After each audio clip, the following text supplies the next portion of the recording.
Children impact our marriage in a way that's often looked over simply because we're parents. And today we're going to unpack what it looks like when our children are impacting our marriage. And then I'm going to give some advice on how to overcome some of these situations and these circumstances. Now, if you don't have kids, I guarantee that this information, if you take heed to it, you'll be able to hold on. And when you do have children, if that's what your wife and yourself plan to do, then this will definitely come up in some way, shape, or form. I have 4 notes. There are definitely more than 4 impacts on our marriage when we talk about our kids. But these are the 4 that seem to be coming up in a consistent basis whenever I talk to friends or family members, or really just observing how my kids impact the relationship between my wife and I. So with that said, let's roll the intro and then get into the content. Welcome to the Husband's Coach's Corner, the podcast that teaches husbands how to love their wife every day and become better men in the process. I'm your host, Chris Scott, aka the Husband Coach. Hey, welcome back to another episode of the Husband Coach's Corner. As you heard in the intro, we're talking about impacts that kids have on marriage. Now, I have 4 of them. I believe that everyone will be able to resonate with at least 1, maybe 2, hopefully all of these topics. Now, this is not an exhaustive list of the amount of topics or areas that children impact our marriage. These are just some of the more common ones. If you have a specific question that you want to ask, you can go into the show notes and you'll be able to find an email address. You can shoot me an email and say, hey, Chris, I have a question about this when it comes to impacts of kids on marriage. I've been a parent for 12 years now, and no, I am not in the game long, but 12 years, I've absolutely learned a lot about balancing work life with family life, with my relationship with my wife. We've been married. It'll be 14 years this June. So, and we've been together longer than that. And just because of that, I think that I can offer a little bit of advice on that. So if that's something you have a question about, children impacting the marriage, please email me your question and I'll do my best to answer it. And if I can't, I will consult with my group of men that I consult with and see if, we can come up with something. If you haven't already, go into the show notes. There's a free email list. All you have to do is put in an email address and a name. I'll send you the number 1 tool that I use right now to assess my wife, and I'm actually working on an update to it. So for those of you who are already on the mailing list, you'll get a new copy of the Wife Journal. For those of you who are joining the mailing list, you'll get the current copy of the Wife Journal. And as soon as I get done with the full version of what I want to release as the Wife Journal, then you'll get that as well. What you also get when you sign up is the monthly drills for all of the episodes that come out throughout the month. And then last but absolutely not least, if you are listening to this podcast on a platform that allows for rating, reviews, or anything of the sort, I ask that you do that. It just helps this podcast continue to grow and gets it into the hands of people who may be looking for this. And if you know that there's someone who is specifically looking for the things that I talk about here on the podcast, share it with them. And I would greatly appreciate that. So let's go ahead and jump right into number 1. So very first thing, we have to learn how to balance our time. And when we learn how to balance our time, that sounds very cliche, right? And very simple and cookie cutter. But truthfully, some of the more complex things in life have very simple answers. They're not always easy to apply, but the answer is simple. We have to balance our time. And when I say balance our time, that means if you have to, if you're a very, very busy person, you may need to put time on your calendar. And I know no one wants to feel like they're blocked into a certain amount of time. But the truth is, you only got so much time in a day. If you have other obligations, then you're going to have to put people in where you don't have those obligations. I will suggest, as I've always suggested, if you can cut back on the obligation, then absolutely cut back on the obligation. But if you can't, then you have to map out the time, and the best way to do it is to put it on a calendar and manage expectations by sharing it with your wife.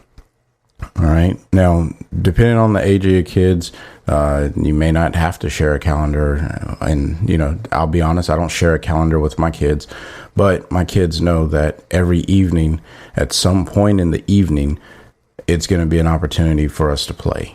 Either I go and we play dolls, or we play a card game or something of that sort.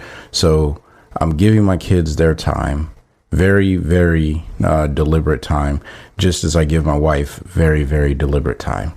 And often my wife plays the games with us. So it's really a family affair when we're playing these games, and it just works out. When we talk about balancing, some days you're going to spend more time with your wife, and other days you're going to spend more time with your children. This is perfectly fine. All right. Obviously, you can't spend all your time with one and all your time with the other. You're going to have to spend more time with your children on some days and more time with your wife on other days. That's just the way it is, and there's nothing wrong with that. That's perfectly fine.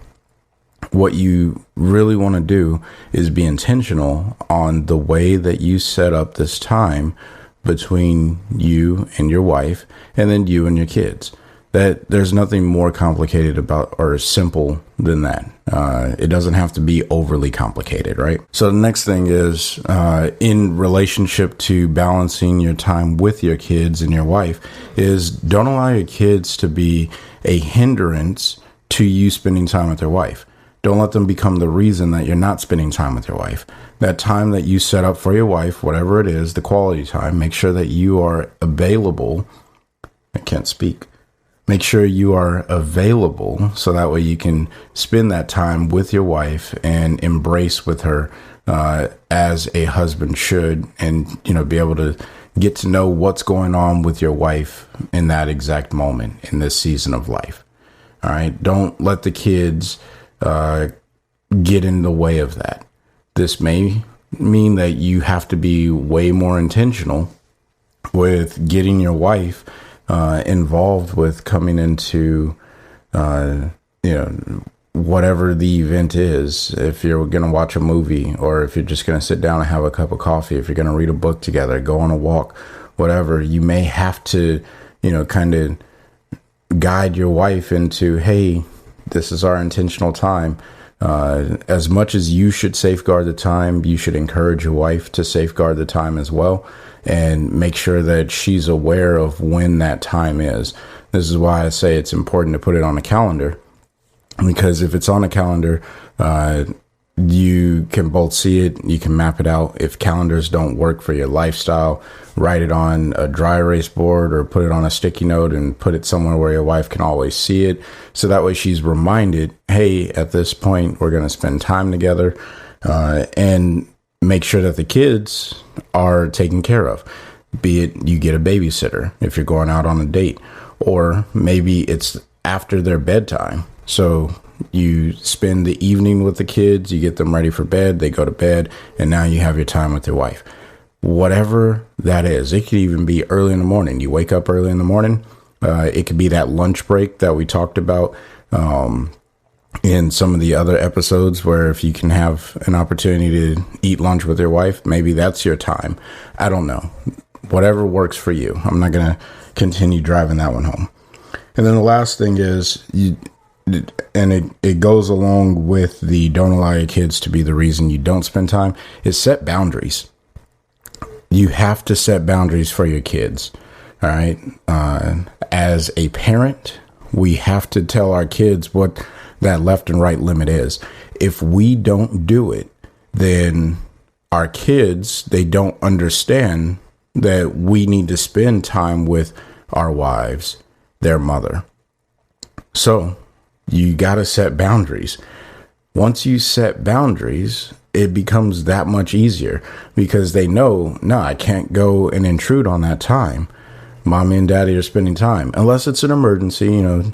Set realistic expectations and goals for your kids to understand what those boundaries are.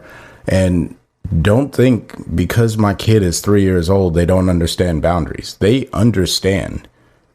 It's because of your reaction at the point that they start to cross those boundaries, they realize that those boundaries are not as stern or as strict as you make it out to be. Because whenever they go against those boundaries or push up against it, you just topple over. So you have to set the boundaries, maintain them, and be consistent. So number 2, conflicts in discipline.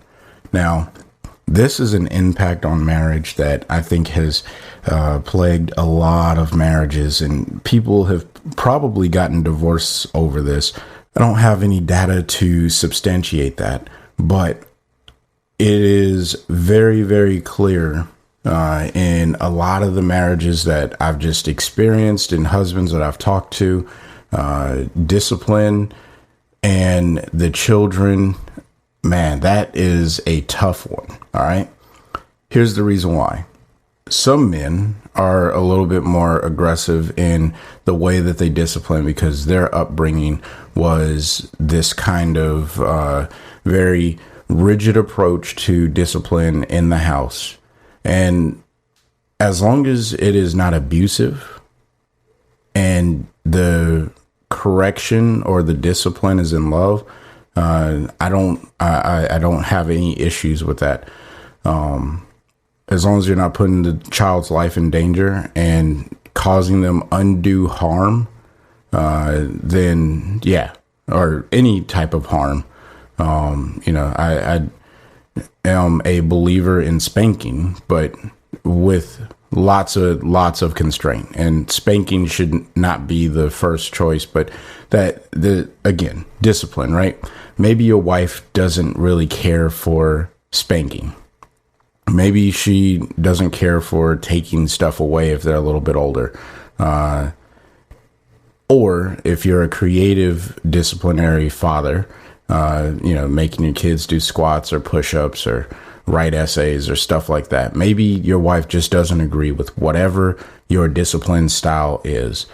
That can cause an impact on the marriage, mostly because you feel like your wife is against you, and she's not necessarily against you as an individual, unless, of course, that is one of the challenges that you're facing in your marriage, where your wife is constantly contradicting you and going against you, in which case it is extremely important that you get a third-party counselor involved, because you need someone to be the mediator or the moderator, whatever, to come in between and hear what you're saying so you guys can communicate and your wife can understand where you're coming from and you can understand where your wife is coming from. Because whenever you're in a circumstance where your wife is constantly contradicting you, it probably has something to do with miscommunication. And because it's happening so frequently, you probably don't have very good communication to begin with, which is why you need that third person to kind of understand and unravel the onion, so to speak, figure out what's causing this miscommunication between your wife and yourself. Now, the conflict of discipline coupled with number 3, which is conflicts in the direction for kids to go. I have seen combinations of this when I've seen combinations of this lead to very, very heated conversations and arguments in marriage. Even in my own marriage, we have had conversations about discipline and direction. So to be clear, when I talk about direction, I'm saying the goals that we kind of set for our children, the character that we want them to have, the skill sets that we want them to learn, right? I want to teach my kids responsibility. And the way that I teach responsibility is by making a very regimented calendar of things that I need my children to do. As they get older, I lower my initiative in telling them what needs to be done and allowing them to take the initiative to start doing the things because it becomes more of a routine. Now, when they do not do what they're supposed to do based off of what the expectation is, then I have a disciplinary response. And sometimes that I'm a very creative, disciplinary person because I think that the best way to get through to a person is to find the thing that person really enjoys. So whatever my oldest daughter is enjoying at that moment, and I find ways of making that less enjoyable for her, all the way up to the point that I take it away.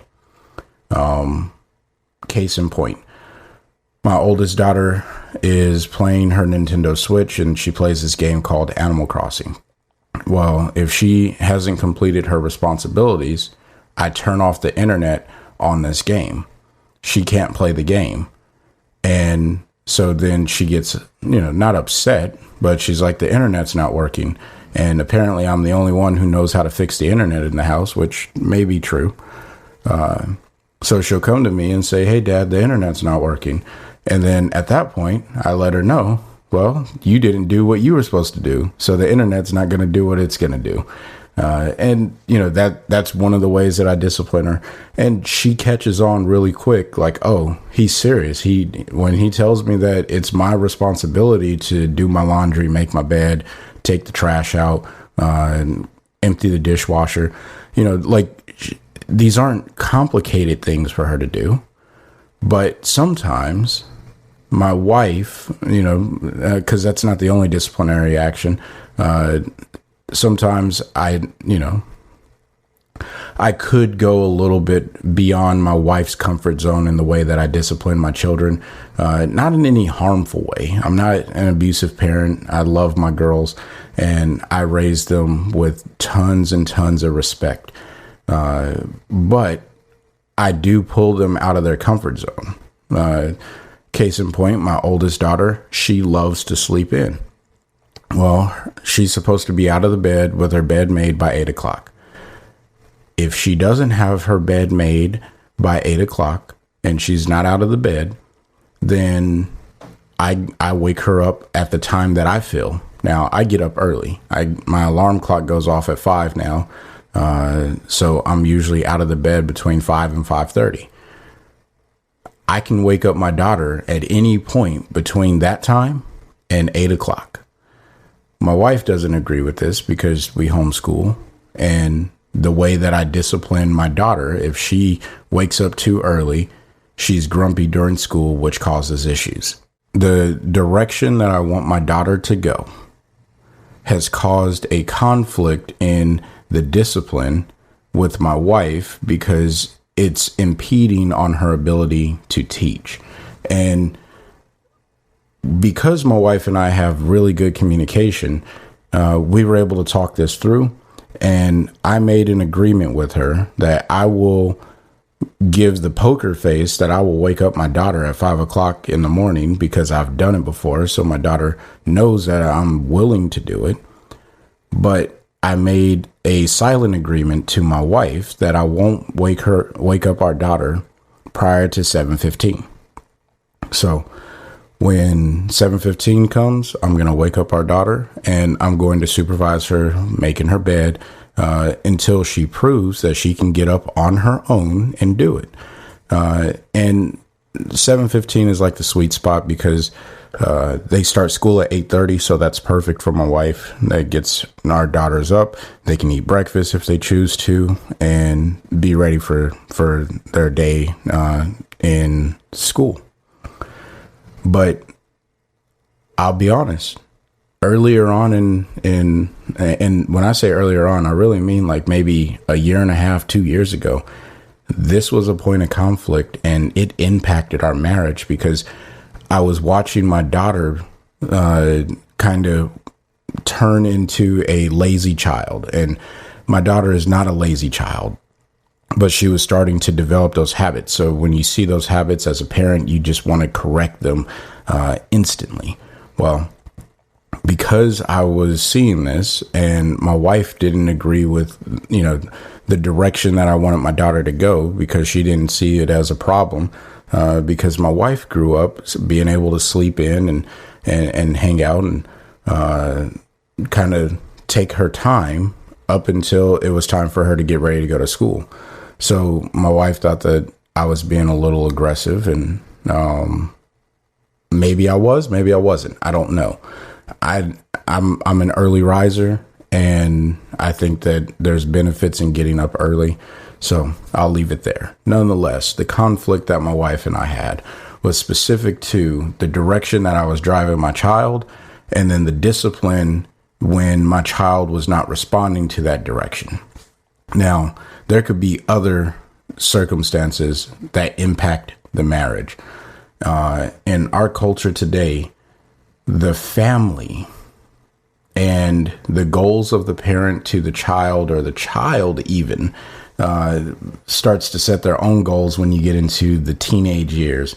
And with our gender neutral society and all these other challenges that, weren't really around 15 years ago, those things are slowly impacting the marriage in what people like to call conservative homes. And if you are if one spouse is a conservative and the other spouse is leaning more towards the liberal side, and the child is in the middle, parents, we are responsible for the direction of our children. The school system wants to try and take that over. I don't agree with that. The school system should teach basic arithmetic and skills. But when we talk about character is something that's taught at the house with the parents. Now, you can learn character through the company that you keep, and, so that's another way. But this isn't a podcast on that. Moral of the story: there are more conflicts in just the direction piece for children, because as they grow older, they're going to start to come up with their own direction, where it's like, hey, you know what? I want to be a travel basketball player, or I want to be on a gymnastics team, or I want to be a professional video gamer, and then one parent may support the child's dream on that, and the other may not. Now, wherever you fall in, you can plug that in. But the moral of the story on that one is it will impact the marriage, and you have to be prepared to have that communication with your wife in order to mitigate as much of the conflict as possible. It's not going to be perfect, but it will absolutely be something worthwhile, and you should be able to mitigate it over time. Now, the fourth thing, and this is the final note, is authority challenges in blended families. Now, this, coupled with number 2 of the conflicts in discipline, these two things, a blended family, and I guess I should explain a blended family. If you're not familiar with a blended family, these are families where husband, wife get married, and there's already kids that either one of them have or both of them have prior to the marriage. These are considered blended families. So families with step siblings or step parents, that is where the blended family comes from.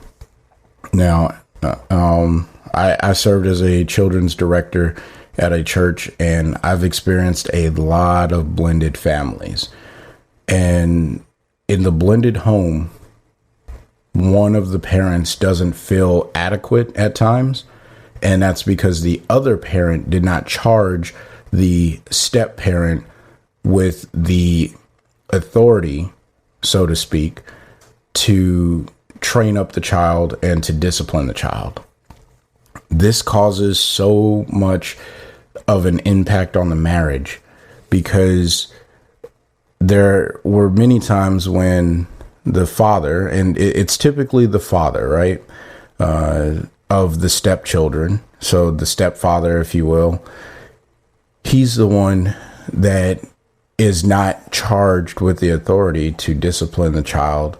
And that's because of a few different reasons. And, there's not enough time to go through all of them. But one of the main reasons is trust. The wife does not trust the husband to adequately discipline and train up the child or guide the child. So they withhold the ability to discipline the child to themselves. So this is where, you start to see stepfather say, oh, yeah, I'll have to tell her mom or tell his mom and she'll deal with it. And I'm not going to speak into if that's right or wrong. All right. Because based on that marriage and that situation, maybe that is the best solution. However, as a father and as a husband, this is an impact to the marriage, because when your wife doesn't trust you, you start to treat the marriage a little bit different. But even more so, you start to treat the child a little bit different. And this is where, the term redheaded stepchild kind of comes into play, when you start treating the stepchild like, oh yeah, you ain't my kid. And for some husbands, the blended family is such a challenge, because the stepfather doesn't feel like he even wanted to be involved with kids. But because, the determination to marry the child's mother continue to stick around, and kind of just said, we'll see how this plays out. I've met a lot of people in that particular situation over the years of just coaching husbands. And I'll be honest, once they get to a point where they have a genuine conversation with their wife and they learn what their left and right limits are on discipline, they have a deliberate conversation. And I've been a part of some of these conversations. And, sometimes the wife is like, oh man, I didn't even think about that. Yeah, you should absolutely have the ability to do this, and this. And those conversations are great, because it is literally just a miscommunication or the lack of communication on the subject. However, there's the other side where the mother is extremely overprotective. And the mother is like, no, I don't want you to be able to do this, because this is my child and I'll talk about it with his father or her father. And let me be clear. When I hear those statements, as a moderator in the communication, my heart goes out to the husband who's standing there, and he's like, well, because you are handcuffing me, I feel less authoritative in my own home, which absolutely, when we as men feel less authoritative, especially in our own home, we tend to respond differently to our wives, which turns into a conflict in the marriage. So when I hear those statements from the wife, I always try my best to caution, because I'll never step in and say, no, that's wrong. All right. Because it may work out perfectly fine in their relationship. But instead, I do my best to caution the wife on what impacts that is. And we turn the conversation less about the kids and now more about how that's impacting their marriage, because as long as they agree that that's the standard and they can work out to a resolution in their marriage that's beneficial for the both of them, then absolutely, that is probably going to be the better conversation to have at that moment. Now let's flip that. The father brings kids into the marriage, and now there's a stepmother involved. I've only experienced a handful of these situations, and these ones are usually pretty simple. And, I hate to be stereotypical, but the impact of the kid is less from the kid, from the husband and the wife, and it's more from the baby mama. And I hate to say it like that. The mother of the child, we'll put it like that, because, and no, you know what? There's a difference between a mother of a child and a baby mama. All right. The mother of a child is focused more about taking care of the child and not really impeding on the marriage that is happening, regardless of if she agrees with it or not. She only cares about the well-being of her child, and will handle her business with the father in a respectful way that is productive for the child. That is a mother, right? She's looking out for her child, and rightfully so. A baby mama is very, very vindictive at times, and could even be detrimental to a marriage, because she'll talk down about the stepmother in the circumstance. And so then the kid feels they don't have to listen to the stepmother, which then causes an impact to the marriage, because now the stepmom feels like she has no authority. And if the father does not step in and manage that situation, that will lead to some huge impacts to the marriage. Now, how do you deal with that situation?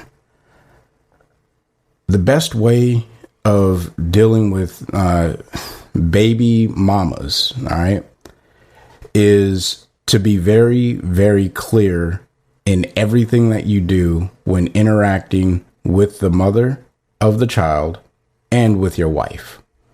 What I mean by that is, if your visitation of the child is at whatever time on whatever day or whatever weeks or however that works, whatever your visitation worked out to be consistent at getting there, taking care of your child. And if there's any communication that needs to happen, you are the conduit for the communication between the baby mama or the child's mother, and yourself. Especially if your wife and the mother of the child don't get along. You have to be in the middle of that. You can't just sit back as the husband or as the father and be like, oh yeah, I'm gonna let them handle that. Like, no, no. I'm not a fan of criticizing people, but that is the weak man's move. All right. That is a straight punk move. You got into the situation that you're in. You are the common denominator between those two ladies, right? They both were in a one was in a relationship with you, and the other one is married to you. You owe it to your wife to not defend the mother of your child. Obviously there's some moral values in making sure that your wife isn't being disrespectful at the same time, but it is your responsibility, because of your actions or the actions that led to whatever your situation is. You do have a role in that, and you need to own the responsibility of that, where you go in between the two of them and you consult for each of those actions hopefully it gets to a point where both ladies can communicate on a cordial basis if there's that tension. Now, again, I classify this as the baby mama causing the impact with the kid, but the kid, like, children, they just do whatever they see their parents doing, or their parents tell them to do in most cases. There are very few kids that step outside of that particular bubble. If the baby mama is causing the child to perceive your wife as a threat, or as an issue, or as a problem, that can be detrimental. The other thing, and this goes both ways, whoever the step parent is in the circumstance, discipline seems to always be a point of contention with the biological parent.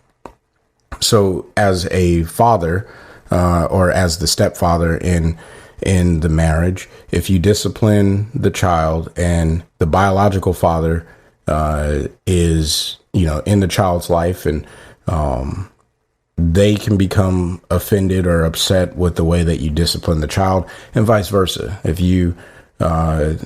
your wife does something and your child's biological mother decides that she doesn't agree with that discipline, that can cause issues, because anyone who's listened to this podcast as a parent, we know that our children love to play both sides of the fences. All right.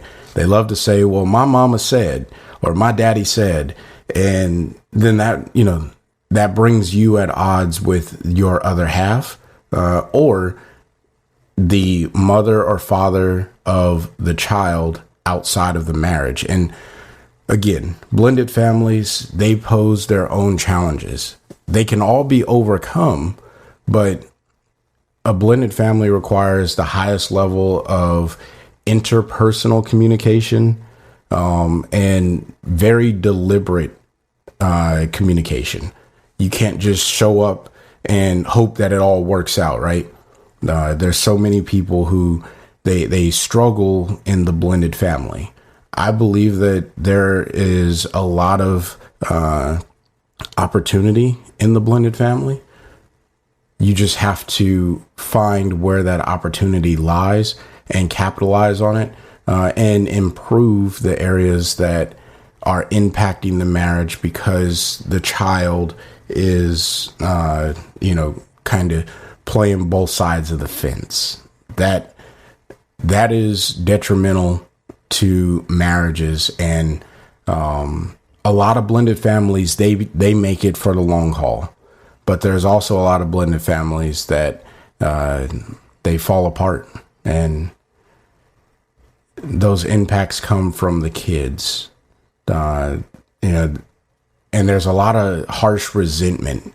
And when you start to resent a child because the child isn't yours, or biologically not yours, and you don't see this as an opportunity to love on a child in your home, and instill character and morals, and you just see the child as an object or a burden, that's even worse.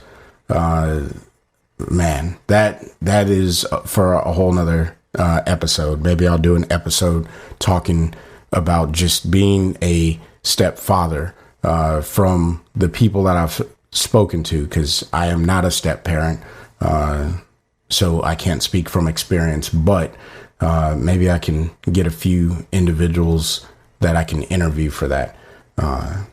So yeah, well, that is today's episode, and I want to recap on all of the impacts that kids have on marriage. The first one is impact on the resource of time. The second one is the conflict in disciplining the child. The third one, conflict in direction for the child. And then the fourth one, authority challenges with blended families. Now, any combination of these, or all of these, can absolutely impact the marriage.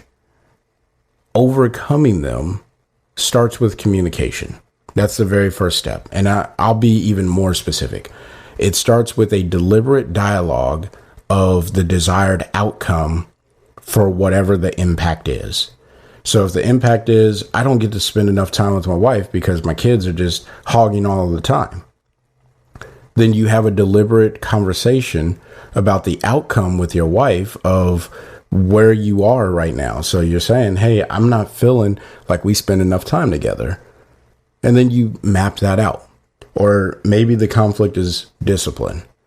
You start with a very deliberate conversation. Hey, look, I would like to discipline this way, and here's the reason why. Explain why you are disciplining in the way that you are. Because when your wife understands your why, the what becomes a little bit more clear. But if you're doing the what with no why behind it, then your wife gets a little confused and may get abrasive and say, no, that's not good. I don't like the way that you discipline. Conflicts and direction for the kids. As parents, we have goals and a direction in mind for our children. And as our children get older, they will develop a goal and direction for themselves that they want to pursue as they, quote unquote, find their identity. All right. Nothing wrong with that. I played tons of sports in my teenage years. I went through a ton of wardrobe changes until I found one that I felt the most comfortable in. These types of things as a parent, obviously, we don't want our children to wear things that are unbecoming of the character of the household, right? I always think of it as our last name is essentially like our brand. And if the child is representing the last name or your brand in a manner that is unbecoming of it, then, that's grounds for, and that's a whole nother conversation. Moral of the story, conflicts of direction, that is very convoluted and deep, but in the context of today's episode, all you got to do is really pay attention to the fact that direction from both parents is important to talk about for the child. So that way you are on the same sheet of music. And if you really look at it, all of these, even number 4 with the authority of authority challenges for blended families, all 4 of these are impacts that separate. When you overcome the impact that separates, what you're really doing is drawing the family closer together. So if you can find balance in these things, you are going to have a more meaningful, a more rich, a more loving marriage and relationship. But you're also going to be a very, very present father in the midst of all of that. So I highly recommend that you take some time to go over the content of this podcast. You may have to listen to it a few different times so that way things sink in.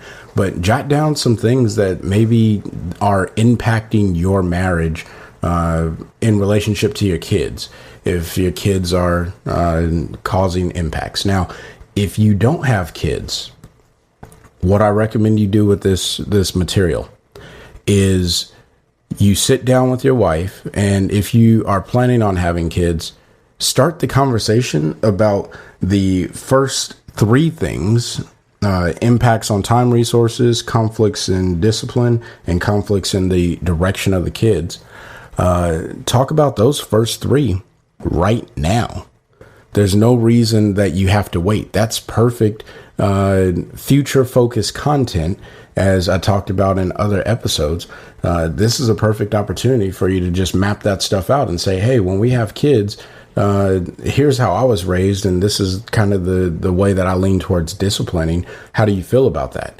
Because then you guys are making a conscious decision on some things that will impact your marriage should you not have a plan ahead of time. So highly recommend that you do that with the content. Like always, I appreciate all of the listeners as the podcast continues to grow. I just want to say thank you for all of the listeners and supporters. Please, if you got a question, check the show notes. There's an email address that you can shoot me an email, and you can just say, hey, I really appreciate the content, or thank you for whatever it is, or hey, I got a question. You can even say, I didn't quite agree with this, and we can have a conversation about that. I am 100% open to feedback because I never want to come across as an expert. However, I will come across as experienced either through communication with people who have experienced it, or I have personally experienced it. I'll never bring something onto this podcast that I have not done due diligence to research and present to the best of my ability, because I'm not a licensed therapist or anything like that. I'm just a marriage coach. All right. And as a coach does, we run drills to help couples develop skills so they can perform better in the situation that presents itself. That's all that we do as marriage coaches. So, that I'm going to leave the episode there, and I hope you guys all have a wonderful day. Until next time, I want you guys to find a way to love your wife every day.